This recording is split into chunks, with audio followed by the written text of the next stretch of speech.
பிள்ளையான் குழுவிற்கு ஊதியம் வழங்கிய அரச புலனாய்வு வெளியான அதிர்ச்சி தகவல். செம்மணி படுகொலைக்கு எதிரான ஆர்ப்பாட்டத்தில் அமைதியின்மை, குவிக்கப்பட்டுள்ள கலகமடக்கும் போலீசார். வெள்ளைவேனில் கடத்தப்பட்ட பாடசாலை மாணவன். டிஜிட்டல் அடையாள அட்டை விவகாரம் நீதிமன்றம் செல்லும் பிமல் வீரவன்ச.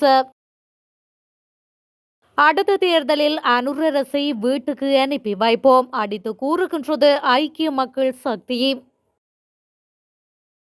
உயிர்த்த ஞாயிறு தாக்குதல் விசாரணையில் கருத்தினாலை உள்ளிழுக்க திட்டமிடும் அனுர தரப்பு, நாமல் கடும் எச்சரிக்கை. கல்வியை அரசியலாக்க வேண்டாம், பிரதமர் ஹரணி அமரசூரிய கடும் எச்சரிக்கை.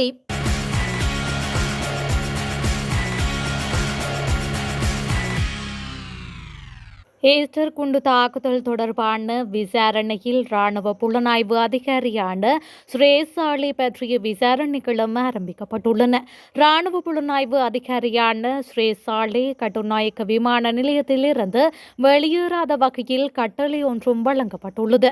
முன்னாள் ஜனாதிபதி மைத்ரிபால ஸ்ரீசேன பதவியேற்றதும் கபரணை பகுதிக்கு பிள்ளையானை அழைத்து வருமாறு குறிப்பிட்டதாக ஆசாத் மௌலானா வழங்கிய செவ்வியில் குறிப்பிட்டிருந்தார். மேலும் ஆட்சி மாற்றம் இடம்பெற்றுள்ளது, என்னையும் இடமாற்றம் செய்யலாம், ராணுவ சம்பளத்தை சில வேளை தொகையாக கொடுக்க மாட்டார்கள் என ஸ்ரேசாலை குறிப்பிட்டதாக ஆசாத் மௌலானா குறிப்பிட்டிருந்தார்.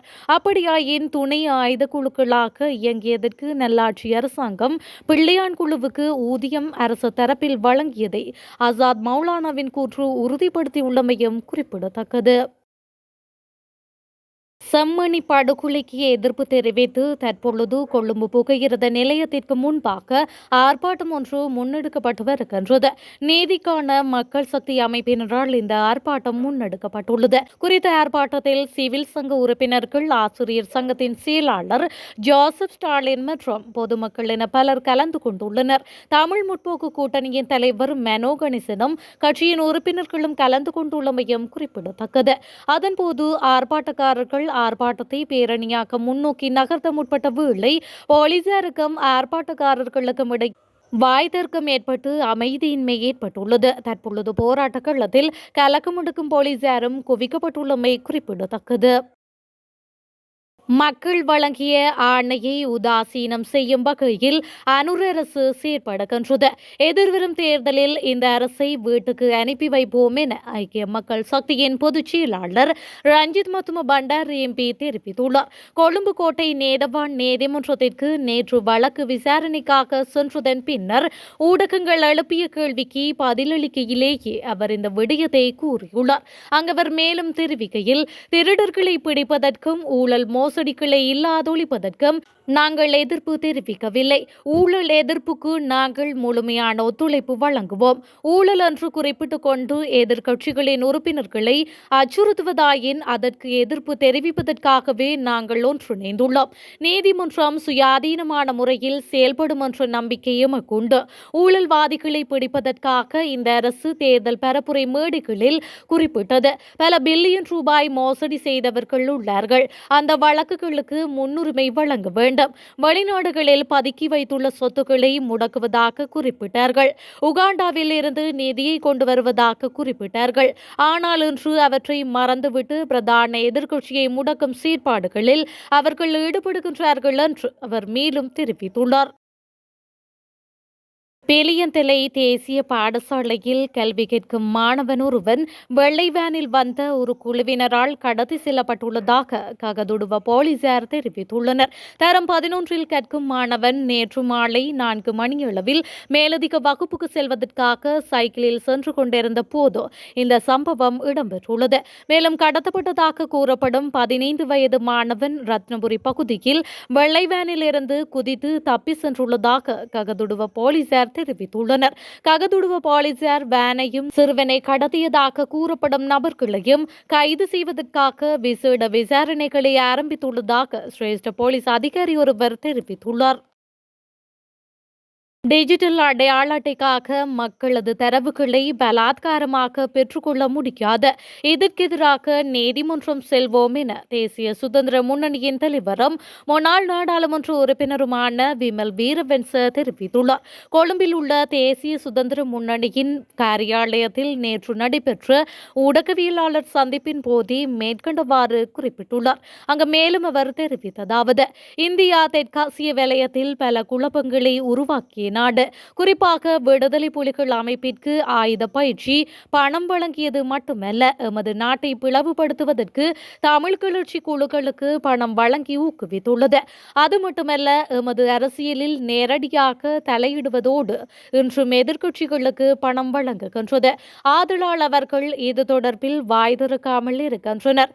இந்த நிலையிலேயே இந்தியாவானது இலங்கையின் மலையக அரசியலில் பெரும் ஆதிக்கம் செலுத்துகின்றது. இந்தியா ஈரானுக்கு வழங்கிய தொழில்நுட்பங்களே இன்று இஸ்ரேல் அந்த நாட்டு தலைவர்களை குறிவைத்து தாக்குவதற்கு காரணமாக இருந்துள்ளது. ஏனென்றால் இந்தியா வழங்கிய தொழில்நுட்பங்கள் இஸ்ரேல் நாட்டினதாகும்.